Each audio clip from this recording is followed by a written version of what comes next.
Thank you, everyone. Thank you, Abha ma'am, for providing me this opportunity to place my views in front of you on this specific topic. Basically, I'm an eye surgeon, but since last 7 years, I'm also working on holistic health. Why I am working on holistic health? Because during my practice of last 10 years, I realized that eyesight as well as mind sight both need to be handled properly.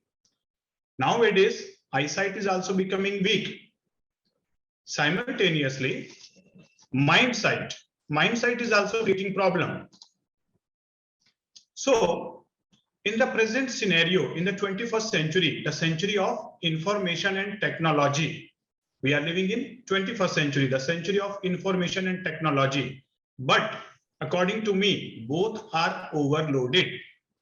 Excess of information making us crazy, and excess of technology making us lazy. So that's why I'm saying in this era of information technology, we are simultaneously facing stress, anxiety, depression, and diseases.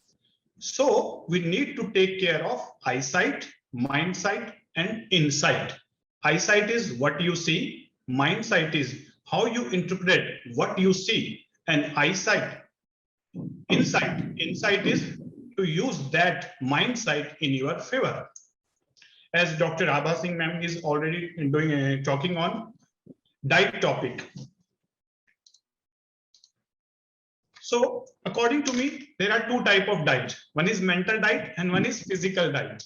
We take food, we take diet by two sources, from the mouth and from the mind, from the five senses. So if we are not taking proper food from the mouth, that will cause indigestion, constipation, or diarrhea.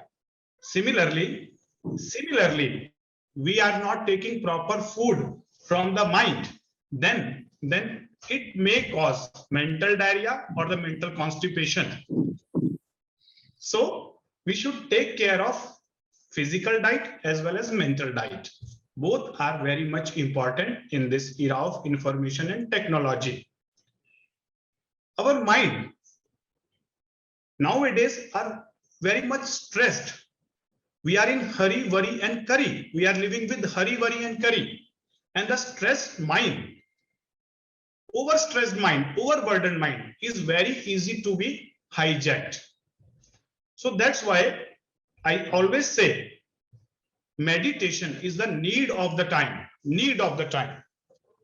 I think I'm facing some problem in my video. Yeah.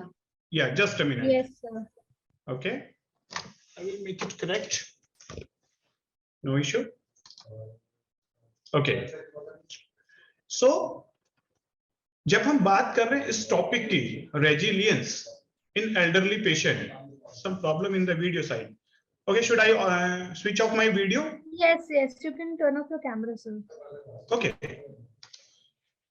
So अगर हम बात कर रहे हैं resilience की, resilience जैसा मैं समझता हूं कि कैसे बाउंस बैक किया जाए, कैसे हम अपने इस प्रेजेंट सिनेरियो में अपने आप को जो भी एडवर्सिटी है उसके अंदर हम अपने आप को एडजस्ट करें.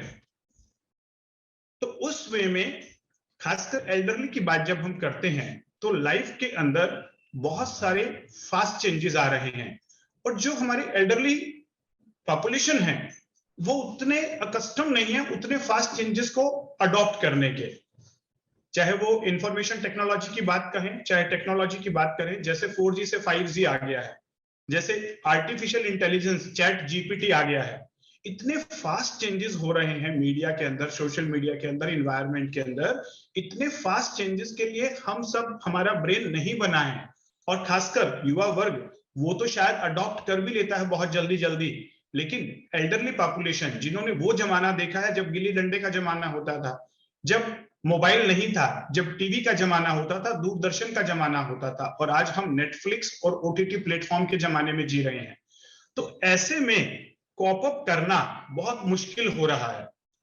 इस वजह से माइंड स्ट्रेस महसूस कर रहा है. सेकंड, जो सिचुएशंस आ रही हैं, डिजीजेस, कोविड की वजह से हर कोई आज की डेट में पहले से ही स्ट्रेस था.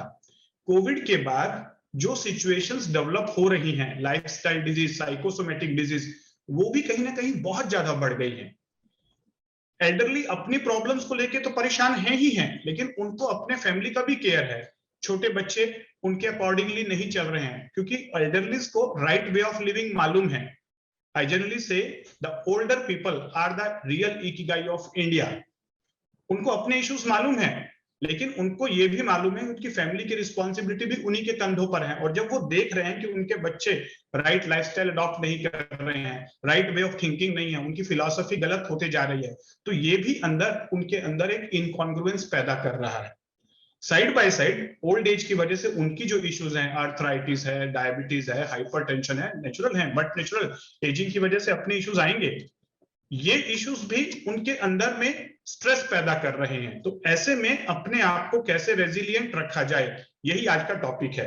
इस वे में मैं बहुत ही शॉर्ट में कहूंगा, मेडिटेशन बहुत इंपॉर्टेंट चीज है। अगर हर व्यक्ति, अगर मैं अपने मदर फादर की बात करूं, मैं अपने father in law mother in law की बात करूं, मैंने अपनी फैमिली के अंदर में सबको मेडिटेशन के साथ जोड़ा है। मेडिटेशन के साथ जोड़ने से बेनिफिट ये मिला है कि इन लोगों का माइंडसेट बहुत फ्लेक्सिबल हो गया है। अब ये रिजिड नहीं है, किसी भी चीज को बहुत इजीली अडॉप्ट कर रहे हैं, लचीलापन आ गया है। और लचीलेपन आने की वजह से जो एक युवा वर्ग और एक ओल्ड एज के लोगों के बीच में सामंजस्य होता है, वो बहुत इजीली मेंटेन हो रहा है। सेकेंडली, ये जो अपने इश्यूज हैं, जो हेल्थ इश्यूज हैं, क्रॉनिक हेल्थ इश्यूज, उनको हील कर पा रहे हैं और उनको एक्सेप्ट कर पा रहे हैं ओल्ड एज को। तो इनकी वजह से इनके बिहेवियर्स बहुत पॉजिटिव होते जा रहे हैं। तो फर्स्ट थिंग इज मेडिटेशन, और सेकंड थिंग कि हम उन्हें प्रॉपर रिस्पेक्ट दें अपने ओल्ड एज के पीपल को, क्योंकि उनके पास रियल लाइफ एक्सपीरियंस है जो हमारे पास नहीं है। और हमें यह समझना होगा युवा वर्ग को कि वो इतने फास्ट चेंजिंग वर्ल्ड में अडॉप्ट नहीं कर पा रहे हैं, तो हमें उन्हें मजबूर नहीं करना है कि वो उतने फास्ट अडॉप्ट हों। वो जैसे हैं वैसे ही बेस्ट हैं, उन्हें एक्सेप्ट करना होगा। और ओल्ड एज में जो मैं कहूं, जो हमारे बुजुर्ग हैं, उनको ये बात समझनी होगी कि कैसे भी अपने युवा वर्ग को सही रास्ते पे लाना होगा, लेकिन रिजिडनेस के साथ नहीं, लचीलेपन के साथ, और अपने एग्जाम्पल प्रोड्यूस करके। तो धीरे धीरे जब ये आपस में सामंजस्य बनेगा तो बहुत जल्दी चीजें डेवलप होंगी। अगर मैं अपना प्रैक्टिकल वे बात करूं तो मेरे घर में भी बुजुर्ग हैं, मॉम डैड भी हैं, और mother in law father in law भी हैं, और उनके जो रियल हेल्थ इश्यूज हैं उनको प्रॉपर टेक केयर करना वो मेरी रिस्पॉन्सिबिलिटी होता है।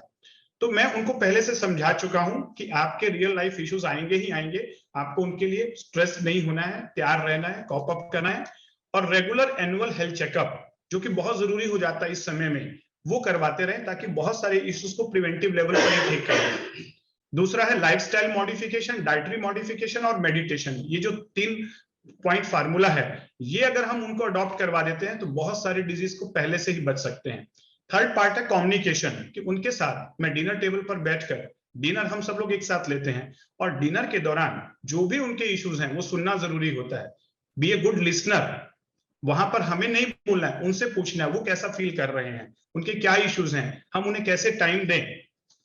और फोर्थ पार्ट जो मैंने पर्सनल लाइफ में ऐड किया है, कि जो मेरी डॉटर है उनको उनके साथ डायरेक्ट जोड़ दिया है, कि वो उसके साथ ज्यादा कंफर्टेबल महसूस करते हैं अपार्ट फ्रॉम मी, क्योंकि वो उसके साथ अपने दिल की बातें भी कर पाते हैं और वो बिटिया भी उनको अच्छे से हैंडल कर लेती है।